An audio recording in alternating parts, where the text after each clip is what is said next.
Hello, hello, hello, and welcome to Believe.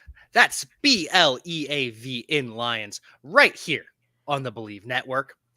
As always, I'm your host at Javanaugh87, Jack Kavanaugh, and I am joined, as always, by the all pro safety for the Detroit Lions. Not just an all pro, mind you, he is the top graded Detroit Lions defender since 2007, Glover Quinn Jr. What is up, man? What is up? That was actually awesome too, man. I did not know that, but when I think they tagged me and then I saw it on Instagram, I was like, oh wow, this is it's kind of cool. It was pretty cool to me too, just being like, hey, I know that guy. I work with that guy. Look at him getting the credit he deserves. Yeah, man, that was pretty cool. I like I said, I didn't know that. You know what I'm saying? And so I mean, I think it's a huge honor, and it kind of happened because I think the anniversary of like when I retired was like July the 9th or something like that. And somebody else had sent me like something that somebody had posted, I guess. And they were like when I retired, and it was just saying like, my numbers and things and like lines history as a safety. And like I was like, wow, in the history, like the lines I got as a safety, I'm the team leader in interceptions in the history.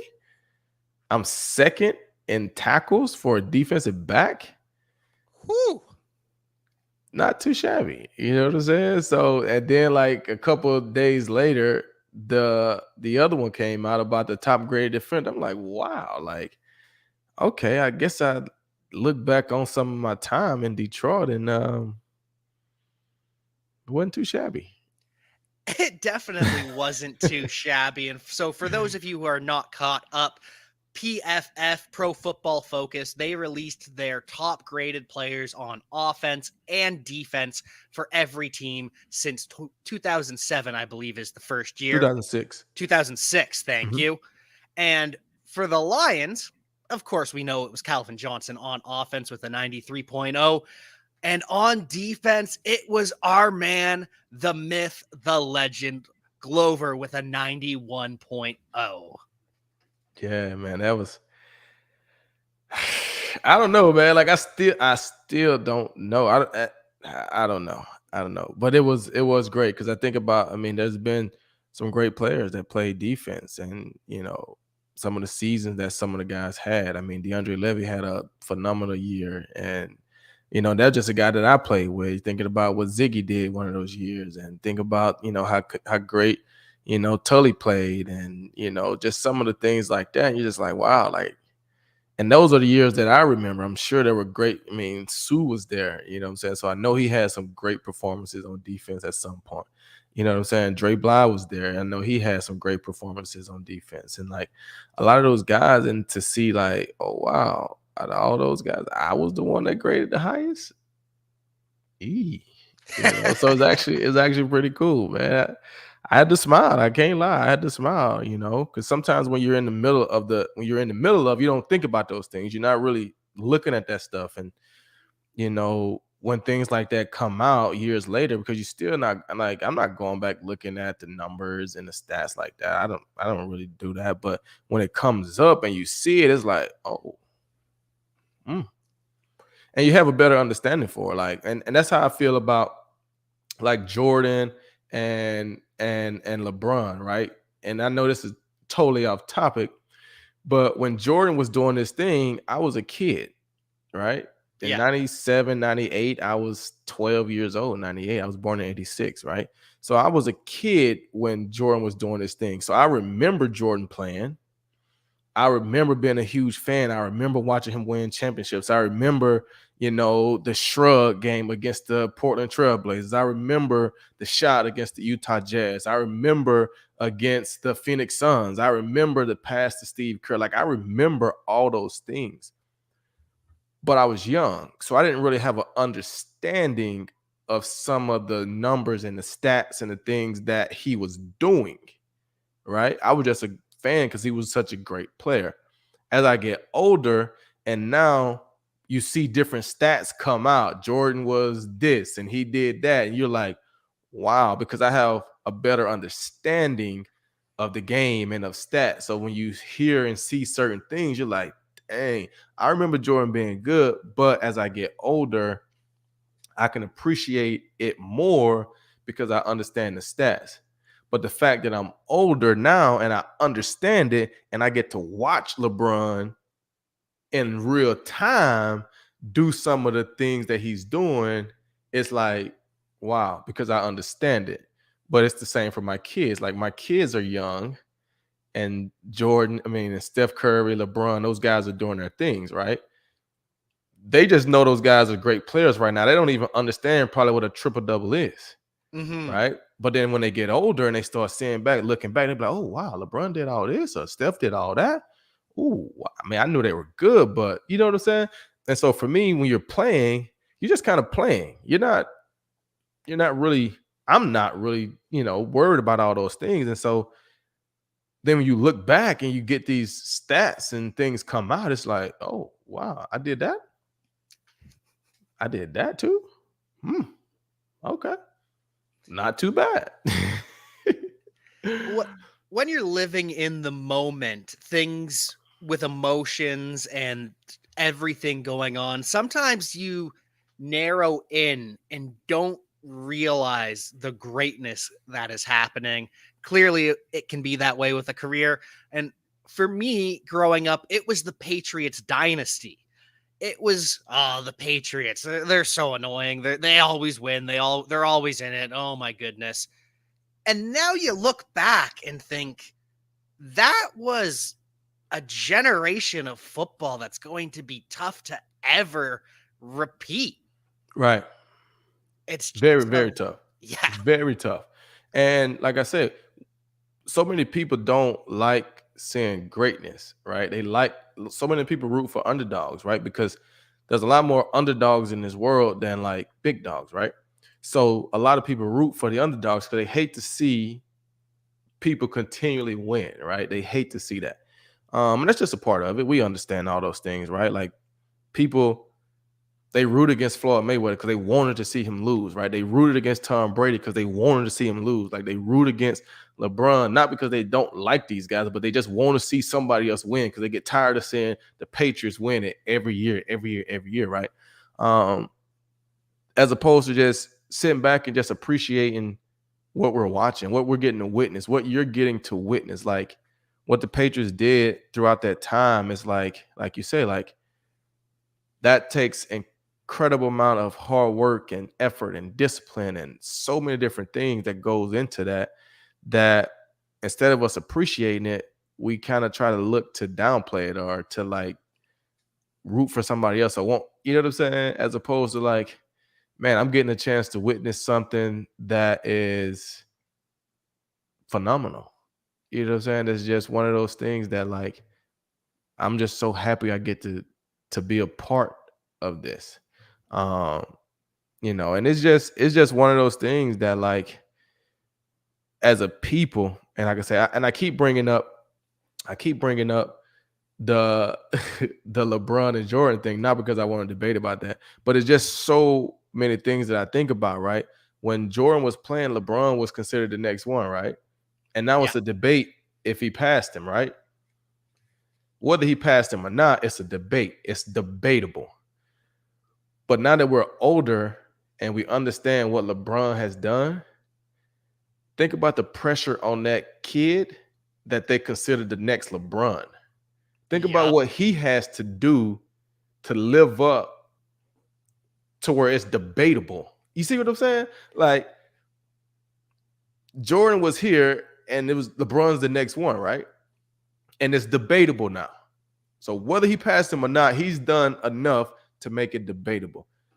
Think about that kid. I mean, Andrew Wiggins came out a few years ago, right? And they were saying he was going to be the next LeBron. And Andrew Wiggins has had probably a solid career, but the fact that they said he's the next LeBron, expectations were too high. You know what I'm saying? So it's one of those things, man, where it's just I don't know, man. It's just crazy. It really is. And with that, the next LeBron, you're going to be compared not only to LeBron, but also to Jordan, and then to all of these other guys where it's, well, he's not the next LeBron. He's not even the next this guy. And it just Right. adds so many unnecessary comparisons. Yeah. Yeah. It's and that's why I try to tell people when it comes to the debates, I just like to enjoy people for who they are and their greatness. I don't want to debate who's the best quarterback. I just want to enjoy Tom Brady while I get to watch Tom Brady. I want to enjoy Aaron Rodgers while I get to watch Aaron Rodgers. And, everybody's fans of different people, right? But you got to respect the game. You know what I'm saying? You might not like Aaron Rodgers personally, but you can't say that he's not a good football player. You know what I'm saying? You may not like Tom Brady personally, but you can't say that he isn't a good football player. That's where, to me, fans kind of cross the line. It's like, how you gonna say Aaron Rodgers is not a good football player because you don't like him? You don't know him for one to like him or not. You may not like the way he acts, and that's fine, right? But you can't say he's not a good football player. Jeez, you know.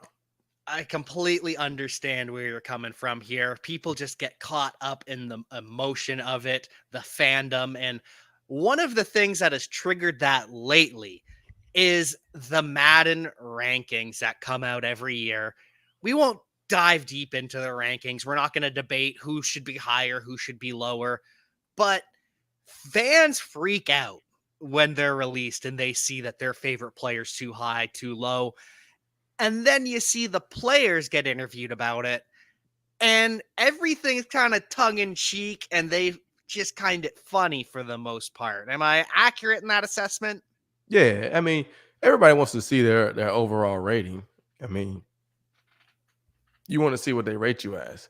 And then you want to see the things that you specialize in. So I'm sure Tyreek Hill probably doesn't care if he's rated the top rated wide receiver on the game, but I'm sure he wants to be a 99 speed on the game. I'm sure he don't feel like there's another receiver that should be rated higher than him in the speed category. You know what I'm Yeah. saying? It's things like that where it's like, okay, if you feel like you're a good tackler, like I want my tackle ratings to be high. I might not be the highest rated safety. Like for me, when I play, I knew I probably wouldn't be the highest rated safety, but I felt like I wanted to be in the top rated safeties.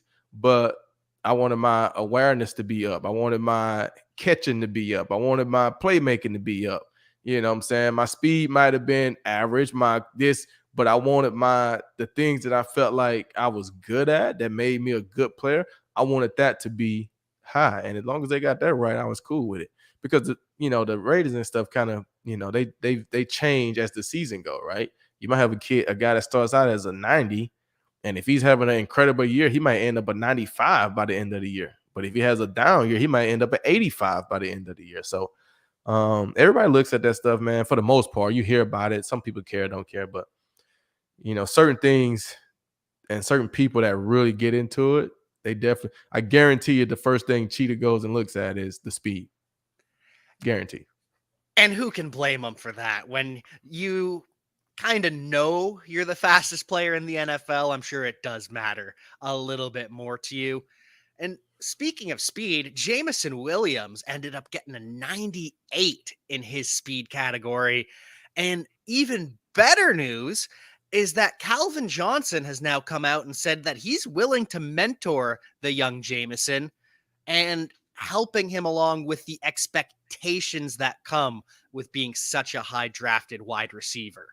So that's pretty cool that not only is Jamison going to get the help, but also that Calvin is taking one more step back into the Lions fold. Right, and that's huge. Definitely for Lions fans that want to see Calvin back in the fold. And I think you know looking at the statement, right? When you say I'm willing or I don't mind, that means you're opening yourself up. So Jameson has to open himself up to reach out or to allow Calvin to help him. You know what I'm saying? Like it's a two-way street. You know what I'm saying? People have to be willing to give help, and people have to be willing to accept the help. And so hopefully Jameson is open to it, and him and Calvin can, link, and Calvin can be a part of helping him, like you said, deal with the expectations, because there's a lot. And his learning curve is going to be different because he's injured right now. So he didn't get to go through OTAs. He didn't go through mini camp and start getting that learning curve, start learning things. He's not going through the training camp practices right now. I don't know exactly when he's going to be, released to start practicing and playing, but he's probably going to miss some preseason games. They're probably going to take a slower time with him to bring him along slowly to try to keep him healthy and make sure he's completely ready to go. And so in doing that, his learning curve is going to be a little slower, because we can all sit in the classroom and understand a lot of these things, but it's a lot different when you get on the field and you got to remember, you got to put it all together. You got to, for one, remember all your plays. You got to remember your checks. You got to remember your motions, but you got to be paying attention to the defense. You got to try to recognize what they in. Then on top of that, you got to beat this defender. That's a great defender, right? And so it's tough. It could be tough. And like I said, when you're a high draft pick, the expectations are high. You know what I'm saying? When you come in as a first rounder, a high first rounder, the expectations are higher than a fourth rounder or a sixth rounder. You know what I'm saying? And so hopefully Calvin can help him deal with those things and not put too much pressure on himself to try to come back quicker than he's ready, because hopefully he can have a long career. Everybody wants him to come back and be ready to go right now. But the key is to have a long, prosperous career. So even if he has to miss half this year, we have to be willing to be patient so he can get healthy, so then he can reach the potential that he truly can, that he can have. And that's something that we should stress to all the anxious Detroit Lions fans out there is, despite all the advancements in medical sciences, the human body is still the human body. No matter how fast you hear Chris Godwin, he's only going to be about 9 months removed from the ACL tear, and he's off the PUP. That is rare that a guy can recover that fast. So we don't want to just expect that everyone's going to be the next Adrian Peterson who tears his ACL and then runs for 2,000 yards, right? Right. That's Yeah. tough. That's tough. Those injuries, especially for skilled guys, man, those injuries are tough. Anytime you get ACLs, you get, Achilles injuries, those injuries are tough. And so for a young guy, taking more time on the front end could definitely, benefit you more on the back end, because you don't want to come back too early. You don't want to feel the pressure of having to try to be out there, wanting to be out there, feeling like the team needs you out there, feeling like the team expects you out there, and you rush yourself back. And then, 4 or 5 weeks in, you re-injure yourself, and now, we're behind the 8 ball again. So be patient, continue to put the work in, continue to learn, develop mentally. When you get a chance to get out there, work yourself back, and then like I said, the goal is to have a prosperous career. You know what I'm saying? Not a great start to this season. You know what I'm saying? We want to have a great career. So if you got to be a little slower in the return, then take the time. I'm glad you agree, because a lot of Lions fans are super anxious just to get everyone healthy. That's just not reality sometimes. And we've got a couple injury updates with camp kicking off. Jeff Okudah is full go coming off the Achilles, whereas Romeo Aquara, the pass rusher who tore it a couple weeks later, he's going to be brought along a little bit slower and given more time to heal up. Defensive lineman Josh Pascal, he's coming off sports hernia surgery, so he's going to be ready when he's going to be ready. And then we've got fullback Jason Kabinda on the PUP, safety CJ Moore on the non-football injury list, and offensive tackle Dan Skipper to the non-football illness list. And that's it. Those are all the injuries. So the Lions are doing pretty good when it comes to health right now.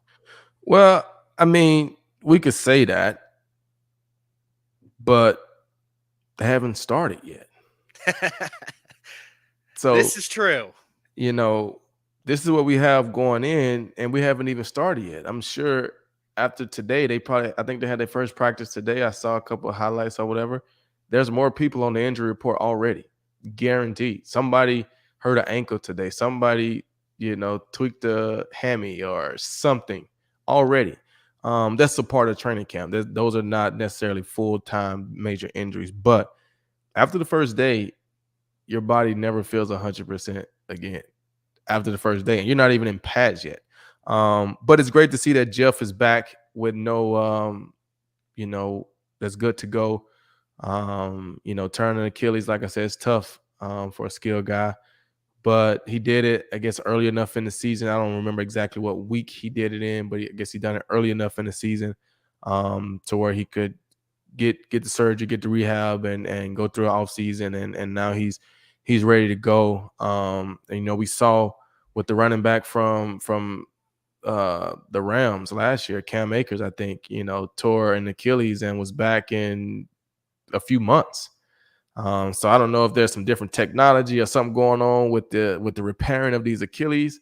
But hopefully Jeff can come back, man. And this is what, year 3 or 4 for Jeff? Year 3. Yeah, this is year 3 for Jeff. So year 3 is a big year. You know what I'm saying? Year 3 is a big year, especially for Jeff. He's a first rounder, right? So this right here is option year, right? This is option year. This is year 3, Jeff. So they got to decide after, I think, this year if they're going to pick up his 5th year, right? Going into year 4, they got to decide after year 3, are we going to pick up Jeff's 5th year or not? They can't wait till after year 4, right? So this is option year. You got to show this year whether you can play or not play. And they drafted him high, so obviously there's some ability there that he can play. But the name of the game is you got to prove it. You got to go out and show it. You got to show that you can be a number 3 overall pick, and you can be that corner. You can be that pillar to the defense. And so this is a big year for Jeff. So I'm excited to see how he comes back, how he handles things. He's had 2 years to get used to the game and understand that the game is tough. He's had some tough moments, and so I'll be interested to talk with him and see how he's doing, how he's feeling mentally and physically, and hopefully he can go out there and show this year that he was definitely worthy of that high of a pick, and he's definitely that caliber of a football player. And talking about players meeting expectations, another one of those is former safety Will Harris, who has converted to outside cornerback. And it's been Will Harris and Jeff Okudah getting those first team reps opposite Amani Oruwariye. And so, what should fans be looking for, not only with those two, but just in training camp? Because you've mentioned in the past how making a bunch of plays in practice isn't always a good thing. It can be, but sometimes players are making these plays because they're in the wrong position. So, what can we look for other than Jeff Okudah is getting first team reps, X players getting second team reps? What should we be looking for as training camp progresses? Well, you just want to see consistency. That's really what you want to see. You want to see the injury report. Okay, are these guys staying healthy, right? You want to see what is the talk about? What are they saying? What are they not saying? Right? Is Jeff taking all of the first team reps? Is he rotating? Right? So if they're rotating now, that means Jeff is taking. If say the first team has 10 plays in a period, right? Jeff may take the first 4. The next guy may take the next 4, and then Jeff may take the last 2, and then in the next period it might be switched. The second guy might take the first 4, and they're just kind of rotating. So they're just they're basically letting these guys compete and battle it out and see who wins. And a lot of time, who wins isn't about who starts out having the greatest training camp. The book that I read so young in my life, The Tortoise and the Hare. A lot of those things kind of play out that same way, right? It's not about who starts out the fastest. It's about who can be the most consistent, who can stay there, who can play at a high level, who can be trusted over and over and over and over and over and over and over again. Everybody's going to come into training camp feeling great. You've been working out this off season. Your body's feeling great. You're in great shape. Your footwork feels impeccable, all those different things. Can you translate that to the field? Can you find a routine where you can stay healthy, where you can continue to work on your footwork, where you can continue to get better, where you can be consistent and get better each and every day? Because that's going to be the guy that's going to win the job. Somebody can come out these first 3 days and have a blazing start to training camp, And then all of a sudden they start seeing the performance go down. They get injured, they get hurt, they miss a couple weeks. They get in the preseason games. They don't perform as well in the preseason game. This guy performs in practice, but he don't perform in the game. This guy don't really perform in the game. I mean, in practice as much, but we get in the game and he plays like out of his mind. So you just got to just watch it and see, okay, well, now they're not rotating anymore. Jeff is taking all of the first team reps, or Will is taking on the first team reps. Okay, you just kind of see how it goes, man. And don't, like I said, don't make decisions based off what you see all the time at practice, unless a kid, yeah, you can see, oh man, he can make plays, but a lot of times, like I say, coaches look at more than just, are you making the play? That's a great thing, because there's people that can be in the right spot but can't make the play. And there's people that are in the wrong spot and still make the play, right? So coaches, they want to see everything. They want to see the consistent footwork. They want to see the consistent technique. They want to see the consistent mental communication and verbal and nonverbal communication. They want to see all those little things. Knowing that you can make a play is like the icing on the cake, because they know as we go through the season, you're going to have to do all those little things, play in, play out, game in, game out, to survive. And if you can do those things and you can make plays at the end of that, then that's going to be the guy who wins the job. And making plays, sometimes they just come to you. Sometimes the ball just ends up where in your hands because you did all of those little things ahead of time. Like you talked about picking off Drew Brees, you were in the right place. You played with his mind and you were in position to make a play because of everything else you had done beforehand. Yeah, I mean, that's really what it is. You worry about the small things and let the big things take care of itself, right? So making sure you got in the right position, make sure your technique is right, making sure your footwork is right, making sure your eyes are right, making sure your hands are right, make sure you're taking care of all the little details, make sure you communicate, you recognize the formation, you do all those little things. And if you do that consistently, you're going to put yourself in position. And when the ball comes your way, you have an opportunity to make a play.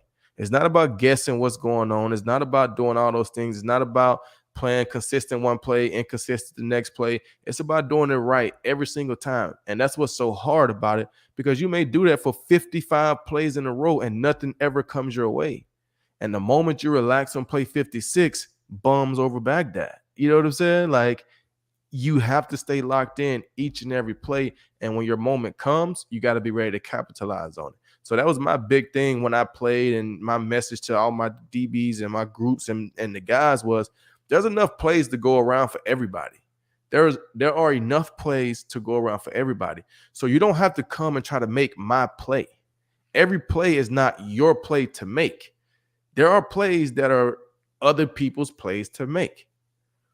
So make the plays that you're supposed to make. And if you do that, there's enough plays to go around for everybody. They're going to throw it enough times. They're going to run it enough times. There are going to be enough plays that you can make. The problem happens when you get bored and now you try to come and make my play, and then they attack your area and you're not there because you want to come make my play. So just be patient, work on your technique, make sure you're doing the right things pre-snap, post-snap, during the snap. And when the ball comes your way, you find a way to make a play. And just continue to stack those days of being in the right place and knowing that the plays will come to you eventually.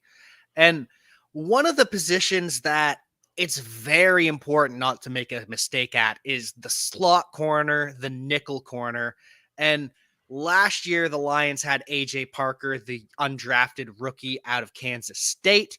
He's a little on the smaller side, a traditional build for a corner. What I've read and what other teams are doing, not just the Lions, is sometimes they're rolling into what Washington calls the Buffalo nickel, where they put a bigger slot corner, maybe a safety like for the Lions, Efetu Melifonwu. He's been repping there a little bit. What all things together, though, make a slot corner so valuable, and what separates it from a safety and an outside corner to be successful both as a smaller guy, as a bigger guy, just in general? Well, the slot corner there's a lot that go into playing slot corner.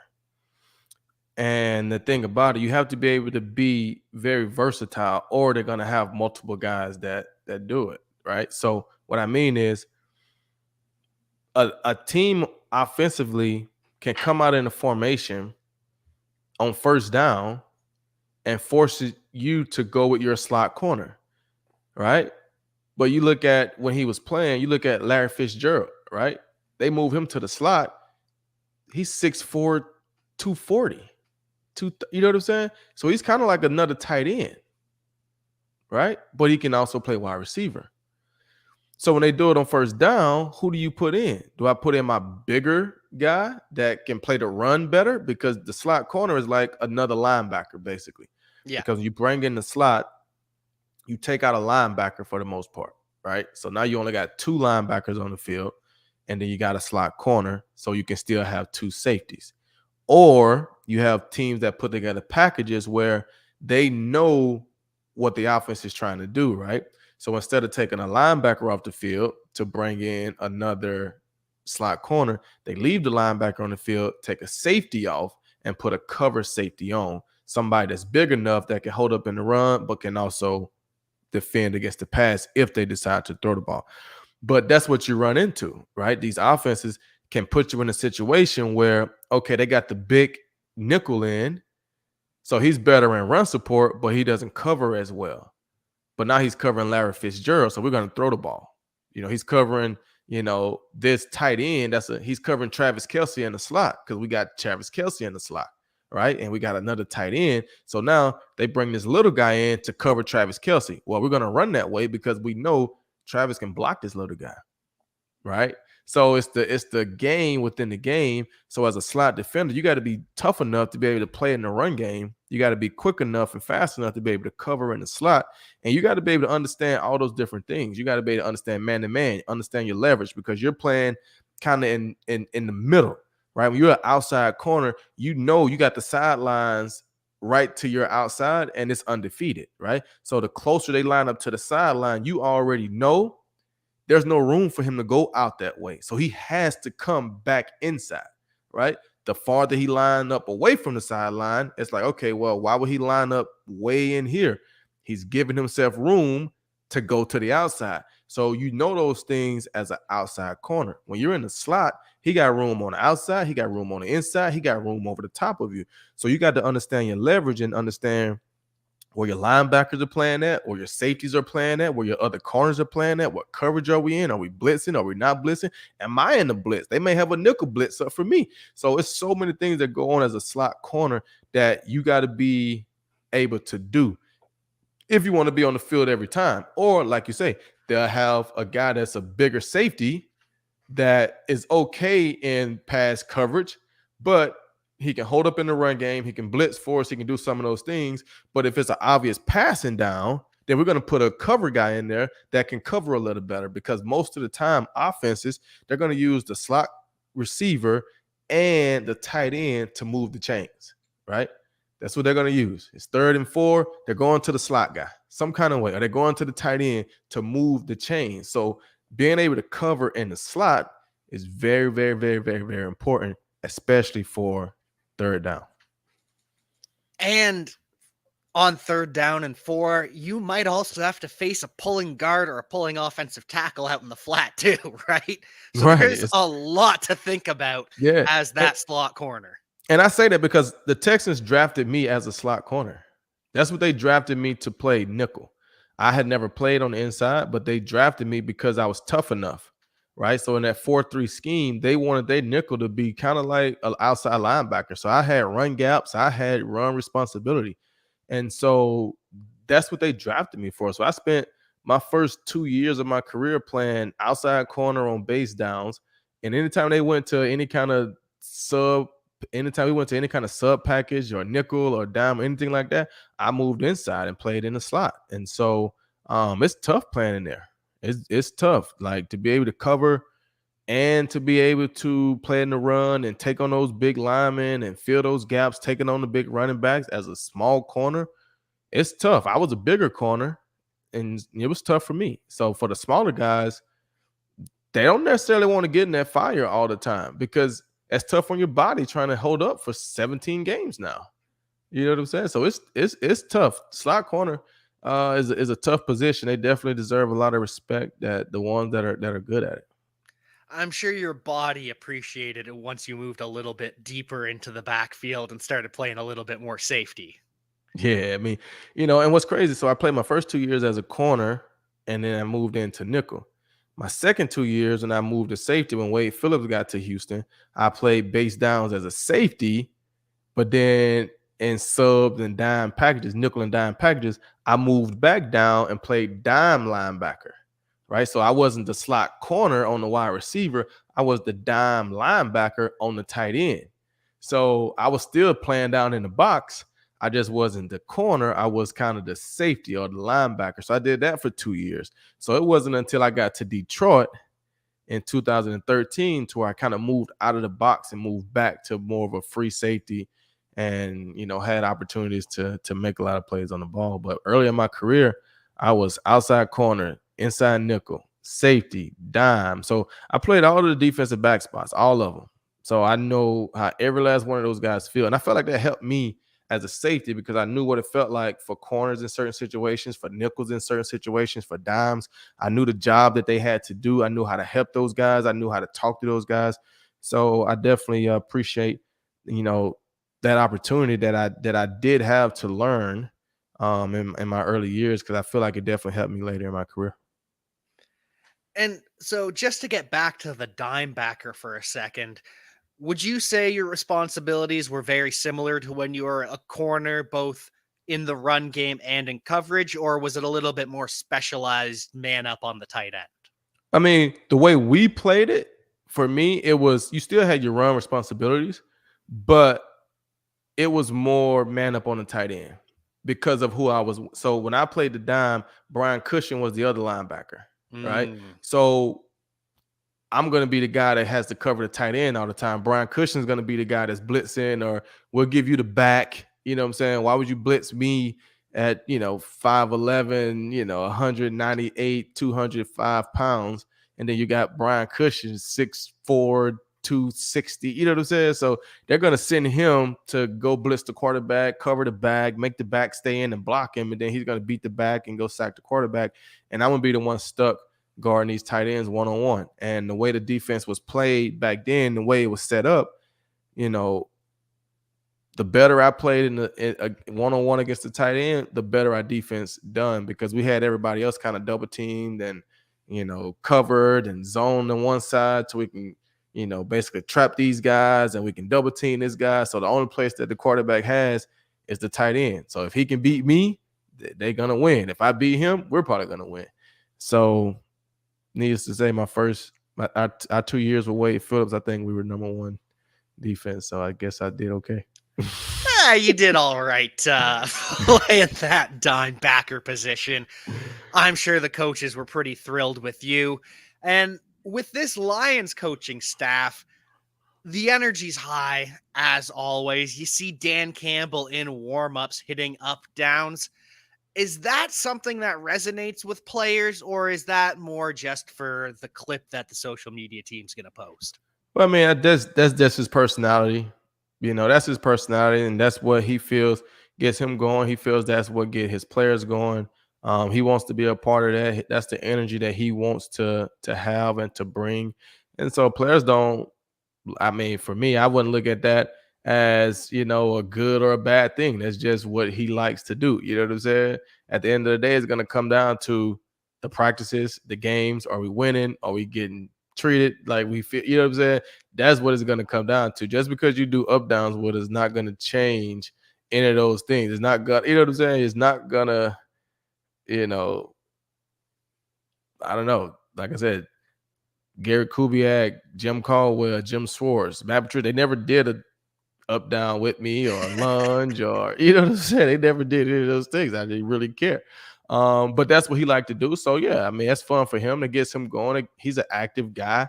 So yeah, I mean, I don't think the players have a problem with it. Like I say, long as they feel like, he's coaching us the right way, we're practicing the right way, and we're getting put in positions to do things the right way, and we're winning games, or he's making good decisions for us. That's what matters the most to players, in my opinion. And that kind of echoes something that Pat McAfee talks about all the time on the Pat McAfee show is players just want authenticity. You can Yeah. smell when someone's faking it, and everyone knows that Dan Campbell is not faking this. This is just who he is as a person. Yeah. Yeah, because you know that's a small portion of it, right? Like you're around that coach a lot more just in meetings, in the building, walking around. You see him, or do you not see him? Is he in the weight room with you, or is he not in the weight room? When is he in the weight room? In the mornings or in the evenings? Or like, is he in the cafeteria with us, or do we never see him other than at practice? Because a lot of times players understand those things, right? They'll say, man, we never even see coach unless we're in a team meeting, right? He doesn't really interact with us. But then when we come to practice, he want to do up downs and make it seem like he's this or that. Players can see that, right? And then you have the coaches who don't get involved with that stuff, but they're everywhere in the building. They see you in the hallway, they're in the cafeteria sitting down talking to you. They're in the weight room with you working out. Maybe they're not bothering you, but they're in there. You just see them around all the time. But when it's time to go to practice, they're not doing anything special, but you have a relationship with them and you feel comfortable, you feel closer, you feel like that guy's in the trenches with us because I see him around the building all the time. I talk to him all the time. So, um, like I say, I wouldn't look too much into it either way at this moment, but everybody's excited to be back. And I think he was doing the same thing last year. So that's just him. That's his personality. And like I said, as long as he's consistent with that on the field, in the meetings, in the classrooms, all those different things, he brings that energy all the time and respects the players. The players that respect him, the players that play hard for him. And with the Lions having so many coaches, or sorry, former players on the coaching staff, I'm sure that helps with the relationship building. One of the most recent additions is Ohio State legend JT Barrett, who was signed on as a coaching intern, continues this trend of former players after 104 touchdowns, which was a Big Ten record at the time, and over 9,000 yards from scrimmage. So JT Barrett comes to Detroit. I'm sure a lot of Michigan fans in Detroit aren't going to be thrilled about that, but I think they can overlook it. Well, I mean, I think, like you said, like I was saying earlier, I think it all depends on how we're looking at things, right? You might didn't like JT Barrett as a Michigan fan because he was playing for Ohio State, right? And you probably didn't like him probably because he was good. Because if he wasn't very good, you probably would have liked when we played JT. Hey, I'm glad we're playing Ohio State because they got JT Barrett and he's awful, right? So then when he shows up as your coach, you're like, why did we sign this guy? He was awful at Ohio State, right? But if you're a Michigan fan and you don't like JT Barrett, it's probably because he was pretty good at Ohio State. So he made it tough for Michigan to win. So now when he joins your team as a coach, you're like, oh, yeah. I mean, I don't know how good he is as a coach, but he was a good player. I didn't really like him when we played because he was always tear us up, right? But now he's coaching our guys, so maybe he can help those guys be better, right? So I think that's the difference, right? You got to put that, I don't want to say hate, but you got to put that aside, right? Like, man, in college, I hated playing against you guys because you were good. Not that I don't like you as a player, but you were good and you would always beat our team. So no, I didn't want to play against you in college. But I'm glad you're on the coaching staff to help our professional team win. College is over with. So hopefully, he does well there, and the fans, give him a good reception, and he's a good sport about being an Ohio State guy. But as a professional, I'm a Detroit Lion. I'm a Michigan guy. I'm a Detroit Lions guy, right? Yes, I'm an Ohio State alumni, so I wouldn't expect the Michigan fans to think that I'm going to root for Michigan when they're playing Ohio State. Will I support Michigan sports? Of course, but I'm an Ohio State alumni. Like, what do you expect? It's just about having those expectations in check, right? I'm sure you had a lot of those with players you played against in college and high school, and the rivalries that build too. Oh yeah, I mean that stuff happens, man. And like I said, that's the good thing about sports, man. As long as people are good sports, we all understand. Like people get to go to certain schools because they're from certain places and they grow up in certain areas, and then they get drafted to certain teams and they do this, they do that. They grew up in Dallas, so they're a huge Dallas Cowboy fan, but they get drafted to the Philadelphia Eagles. Like, what do you say? You know what I'm saying? Like this guy, I was everything in his house is Dallas Cowboys, but now he's a Philadelphia Eagle. That's who's paying you, boss. You're an Eagles fan now. And I have family that was like that. I have family that was, 49er fans or Saints fans or whatever those things. But when I was in Houston, they were Houston fans, right? Because I played for Houston. When I was in Detroit, they were Detroit fans. And then when I retired, like, all right, now I can go back to being a solid 49er fan again. You know what I'm saying? I still was a 49er fan, but I was rooting for the Lions too. And when you guys played against the 49ers or the Redskins or whatever it was, you know what I'm saying? I would hope that you would do well, and maybe get the win. But, if the other team won and you played well, I still was, what I'm saying? It's just part of sports. You can't look too much into it. It's just different people. It's fun. So yeah, I hope it's a great time for JT and hope he's a good addition to the staff. Did you ever have friends or family trying to push you to sign with their favorite team? Were those 49ers fans trying, hey, Glover, look, I know you're a free agent and the Lions contract's better, but come to San Fran, please. Come to the Bay. Nah. I mean, you would get the jokes. You would get the jokes like while you're under contract, like, hey man, we should, can they trade? We should trade for you or this and that. But my circle was pretty small. So obviously I got drafted to Houston, so I didn't have a choice in that matter. Everybody's like, oh man, I wish you would get drafted to my favorite team, obviously.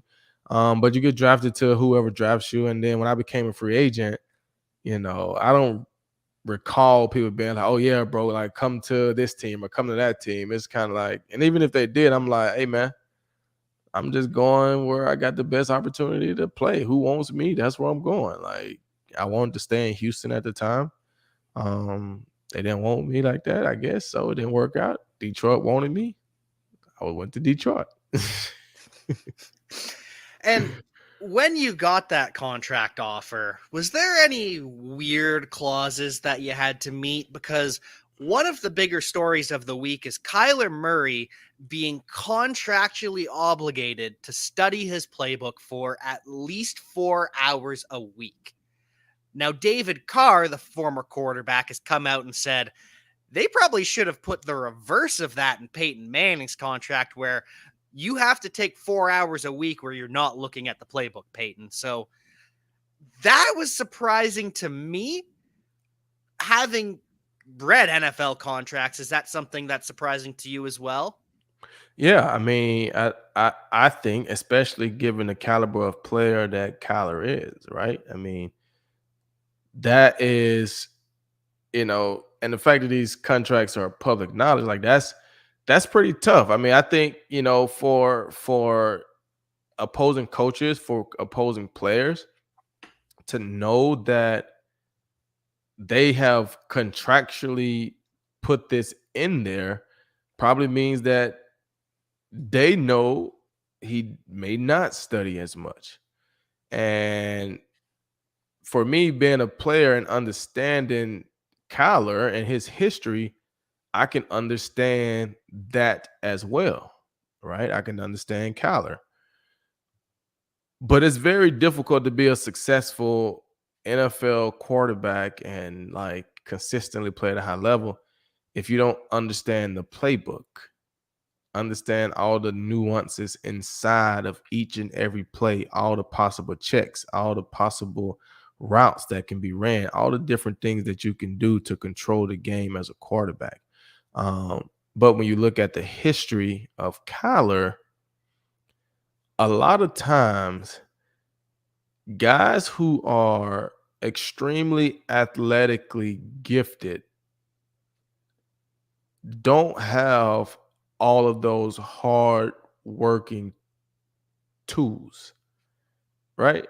Meaning Kyler's very gifted football player. Can run, can throw, super quick, super fast.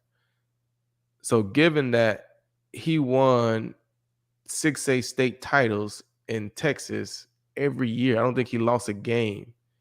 He was extremely gifted. So he probably didn't have to study as a quarterback in high school because I'm faster than everybody. I can run better. I can scramble around and throw the ball and make plays, right? He did the same thing at Oklahoma, right? Scramble around, throw the ball, make plays. I know how to throw it. I know certain plays. I know how to. You get to the NFL, it becomes a little more difficult, but he still has done it at times. Scramble around, make big plays, make big throws, but you can't run around and run away from everybody, right? And a lot of times you're running probably because you didn't put us in the right situation, or you didn't make the right read, probably because you didn't understand everything. So you have to rely on your athletic ability. Well, when I'm a team and I want to give you $50 million a year, I need to know that you're going to be studying and knowing what you're going to do, because we all know quarterbacks that have to run a lot in the NFL, eventually they're going to get hurt, right? Eventually they're going to get hurt. And now we've given you 50 million bucks and you're hurt. So that's why they want you to be smart, to understand the pocket, understand how to throw in the pocket. Yeah, you may be a scrambling guy, but you got to understand the offense, the checks, the reads, so that you can protect yourself. So now we feel comfortable making this long-term investment. So for the team to put that in your contract, that's alarming to me as a fan, that they feel like we got to obligate you or mandate you to look at it for 4 hours. I mean, that's an hour. That's less. Like, you can't go home and say, all right, I'm gonna give myself an hour in the playbook. Like, that's tough to me. Especially when you hear about players like Phil Rivers, who paid for a limo to practice every day just so and it wasn't about the limo, it was about not driving himself and being able to study the playbook for the entire commute. Right. So it's just different than what we've heard from some of the top quarterbacks of the past. And that's what you would see, right? So Philip, I think this is when he was he was still in San living in San Diego, yeah. Diego, but the team had moved to LA, Yeah. I think, right? So Yep. now you got an hour and a half, hours, whatever, how long it is, of a drive every single day, right? So I got a lot of kids at my house too. I got a family, I got a wife, I got kids. So if I know I got an hour and a half drive home in a car in traffic, why won't I utilize that time to study, to get things done? Let somebody drive me home. I can take that hour and a half so that then when I get home and I get around my family, I don't have to think about, oh, I need to study for another hour and a half or whatever, because you've been gone all day. Your kids still want you. They want to see you. They want to play with dad, right? So dad can use those times, those hours to get that done. And so that was actually a smart move by Phillip Rivers. And when you're a starting quarterback of that caliber, you make that much money, you can afford to pay somebody to drive you to practice, or you can utilize that time to get work done. And it sure worked for Philip Rivers as well, allowed him to know the offense better and play within structure.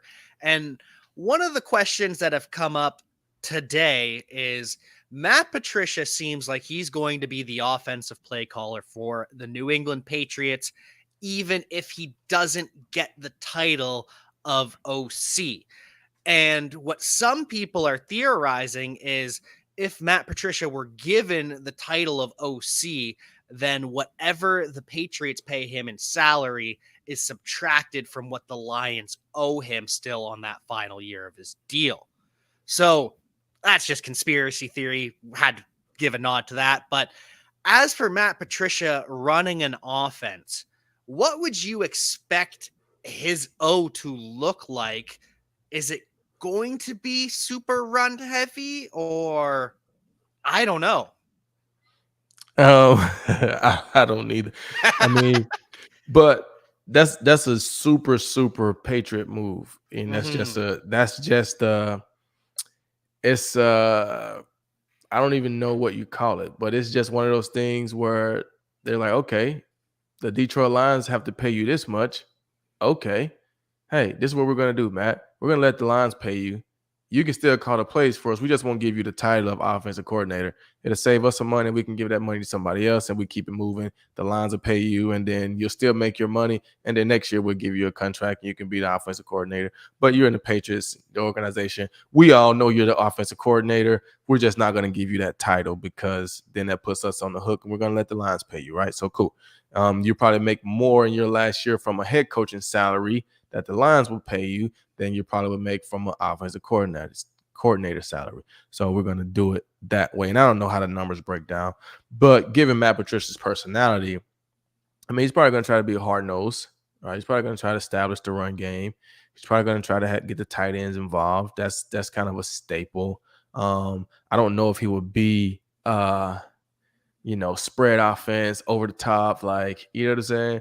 And he's a smart guy. He understands Matt Jones. He understands the personnel that they have and what they have done in the past and what's worked for them. So I don't think Bill Belichick will let him get, too far away from, what they've done to be successful. Because if you look at the Patriots over all these last few years, regardless of who they've had at offensive coordinator, the offenses kind of always look the same, right? I mean, obviously Tom Brady was probably the coordinator, but they got Matt Jones to kind of be that Tom Brady-ish, even though he's younger. So the offense is going to be kind of the same. It's going to be 12 personnel. It's going to be tight ends. It's going to be runs. It's going to be play action. It's going to be some shotguns. It's going to be slot guys. It's going to be, it's going to be exactly what it's always been.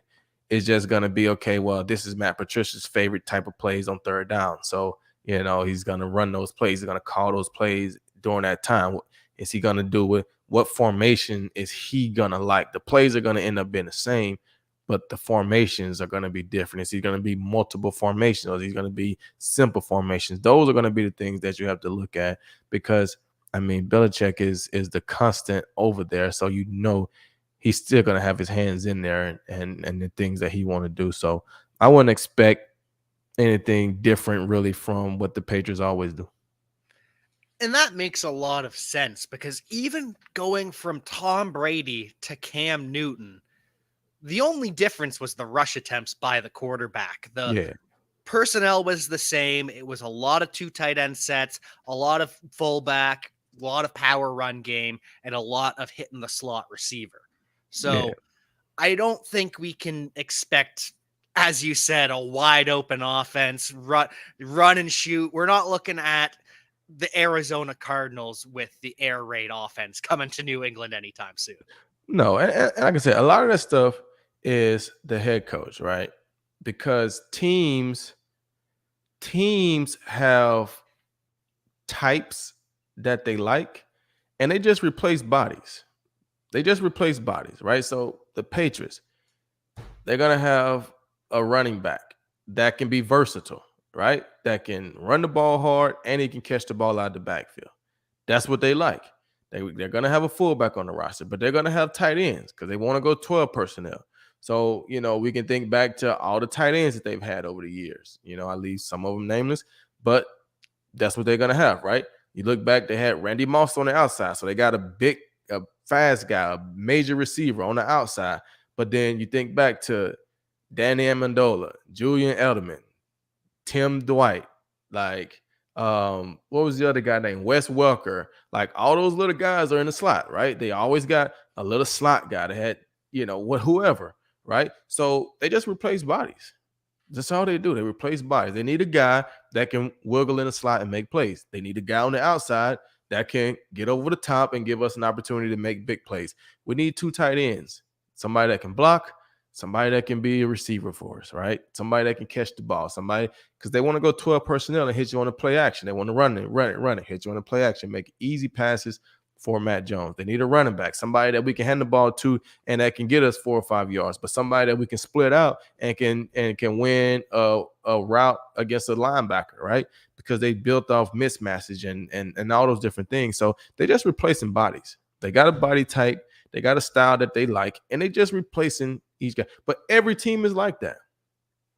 You look at Seattle, look at the defense. They had the Legion of Boom, right? They got big corner on the outside, Richard Sherman. They got big safety, Cam Chancellor. They got ball hawk, Earl Thomas. You go, they got ball hawk, Quandre Diggs. Big safety, Jamal Adams. Big corner, Shaquille Griffin. I mean, one of the Griffin kids, you know what I'm saying? They just look for bodies. They just look for that body. This is what we're looking for. And every team does it for the most part. You know what I'm saying? It's just about, are the people that you're looking for good enough to help you win, right? Teams need certain things, personnel, and they just look for those guys, man. That's really it.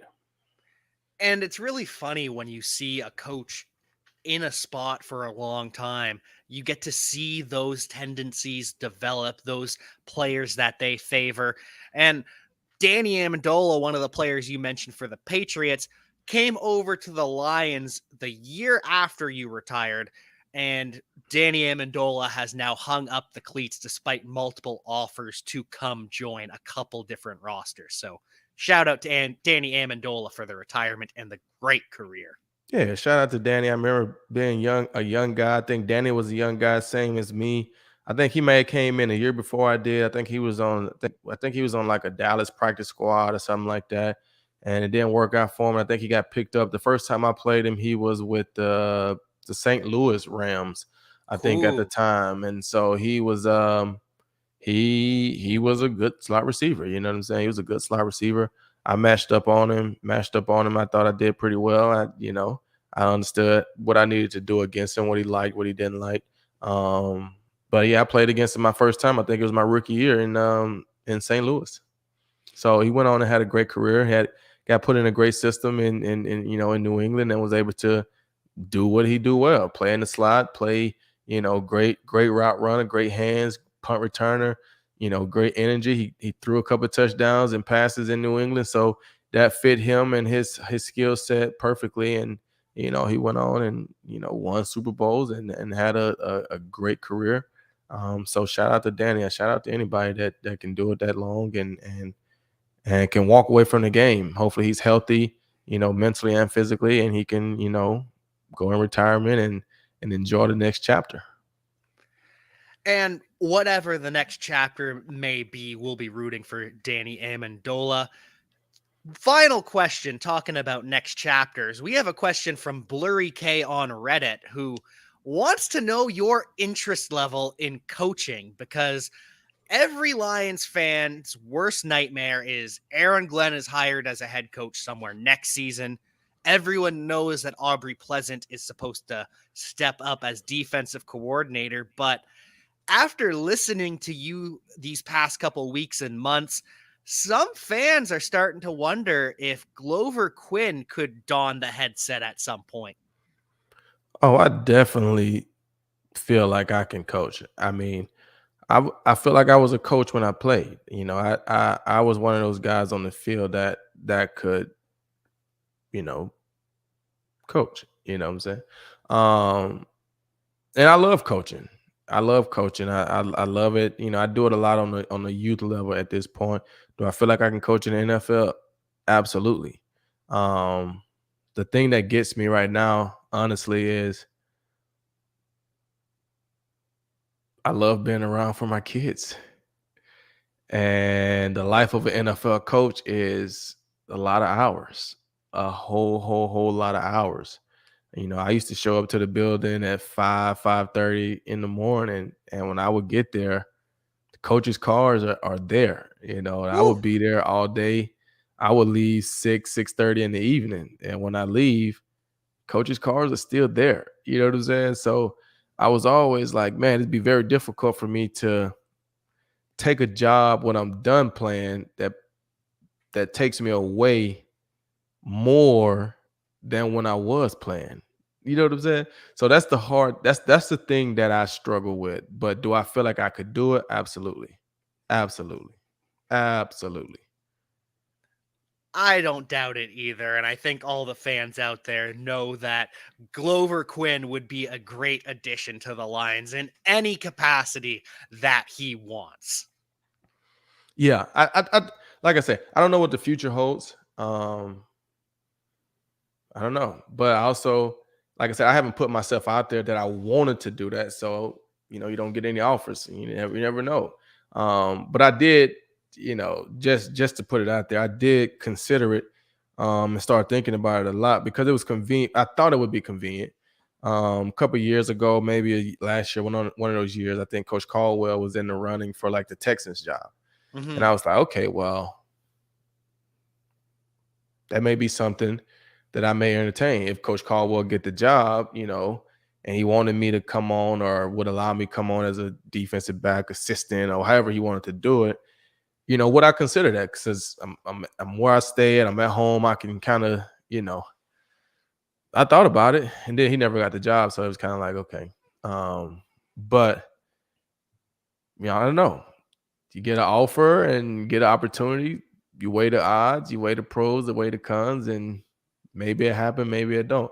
But like I said, do I feel like I could do it? Absolutely. Do I feel like I know the game enough to coach and lead men and teach and do those things? Absolutely. Do I feel like I can command a room and the respect, but also give respect, understand, from a player's perspective, understand from a coach's perspective? Absolutely. I feel like I've done those things when I was playing. I feel like I do those things right now with just my friends and just so yeah, I definitely feel like I could coach.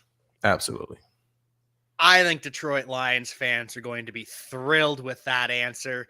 Just leaving the door open to crack. No need to commit to anything, just knowing that there's a future where that possibility exists. So Oh yeah. I'm sure fans are going to be thrilled, and I'm sure they're going to be thrilled to follow along with whatever else you've got going on, whether it's the GQ Sneaks page, whether it's your photography page, all the stuff you got going on. Man, you know what? And I love that stuff, man. That's to me, that's fun stuff. It's just cool. And I like I said, I separate all my pages. And like I said, I know a lot of people probably look at me and like, dude, why do you have so many pages? Just have one page. And I think I gave my answer about all that last time. But it just keeps me going, gives me ideas, different things, because I don't like to just put myself in one category right now. I like to do a lot of different things. People ask me all the time, "Hey, what type of photography do you like do?" I'm just like, I mean, I take pictures. I feel like when you understand photography and you understand the camera and you understand all those different things, you can take photos of anything if you know how to take a photo. Now, if you only know how to take a sports photo, you may not know how to take, a portrait. Well, I want to know how to take a portrait. I want to know how to take a sports photo. I want to know how to take a photo of a building and of a mountain and of a animal and of a shoe and like I want to know how to do all those things. And then yeah, I may figure out, what, I kind of like doing this more than that. But at this point, I just like taking pictures. You know what I'm saying? I just like taking pictures. I like working and practicing on editing and doing all that stuff. I just like to learn it. And so that's kind of where I'm at right now. But it's fun to me. It's fun. And I feel like that's why you work hard to put yourself in a position so that you can enjoy, what it is that you're doing and you can do things that you're passionate about. And right now, capturing moments for my kids and for myself and traveling and taking pictures of all these trips and different places that I go and I want to have a place to put that stuff. And so that's why I create the pages for it. So if people are interested in just seeing some of the pictures that I take, good or bad, just follow the page. If you're interested in some of the shoes, just follow the page. If you're just interested in me, then just follow my personal page. If you're not interested in anything, then don't follow at all. Like it's just one of those things. Um, so yeah, who knows? But I do know one thing. I am supposed to, and I don't know if I'm even supposed to say this. Maybe I am, maybe I'm not. Um, but I do know that I'm supposed to be coming out to Detroit Lions training camp this year. Ooh. So stay tuned for those dates when I will be supposedly coming out and checking the guys out, hanging out. Gonna bring the camera? I don't know. I'm gonna ask them, if I come out, what's my schedule gonna look like? Maybe coming. I mean, it's different when you're coming out to work and when you're just coming out to chill. You know what I'm saying? So if I'm coming out to work, I may not have time to take a picture. You know what I'm saying? So I may just want to come out and chill and watch practice and mingle with the fans and sign some autographs. But then again, I don't know. I might take a couple pictures from a former player. Well, and that's just why you have to follow all of Glover Quinn's pages. You can follow Glover Quinn for the main page. You can follow GQ_sneaks for the sneaker page. You can follow Glover Quinn photos for the photography. And is there anything else that I'm missing? Yeah, I got a selfie page. I do selfies sometimes, and I started doing those selfies just because I was like, you know what? I don't ever take pictures of myself. I just don't. I'm like, so I got to force myself to like figure out a way to get more pictures of myself. So I'm like, you know what? I'm just gonna start taking selfies. I'm like, you know what? I go a lot of places, meet different people. You know what? I think I'm gonna try to challenge myself to like take selfies, and it's more so just kind of like a memory catalog of like my year, different places that I went to, done ideas, things. I started out kind of posting one every single day, you know what I'm saying? And then I kind of slowed down. And now I just kind of post them like sometimes different places that I go, different things, or different things that I do, I'll post them, but I don't post them every day anymore. But yeah, I do that. That's a bunch of different pages I got. Yeah. Bunch of different things. And I think I had a TikTok that was actually pretty cool and it got hacked. Uh, So I think I'm gonna start me another TikTok, do that and have fun, man. I don't know. Well, with all the stuff that is going on and all the stuff that is to come, make sure you're following Glover. Make sure you're following the Believe in Lions podcast. You can Yes. hear us throughout the summer, and we'll be ramping up for regular season with training camp going on. Check out our sponsors over at betonline.ag. And until next time, we will see you next time. Indeed we will.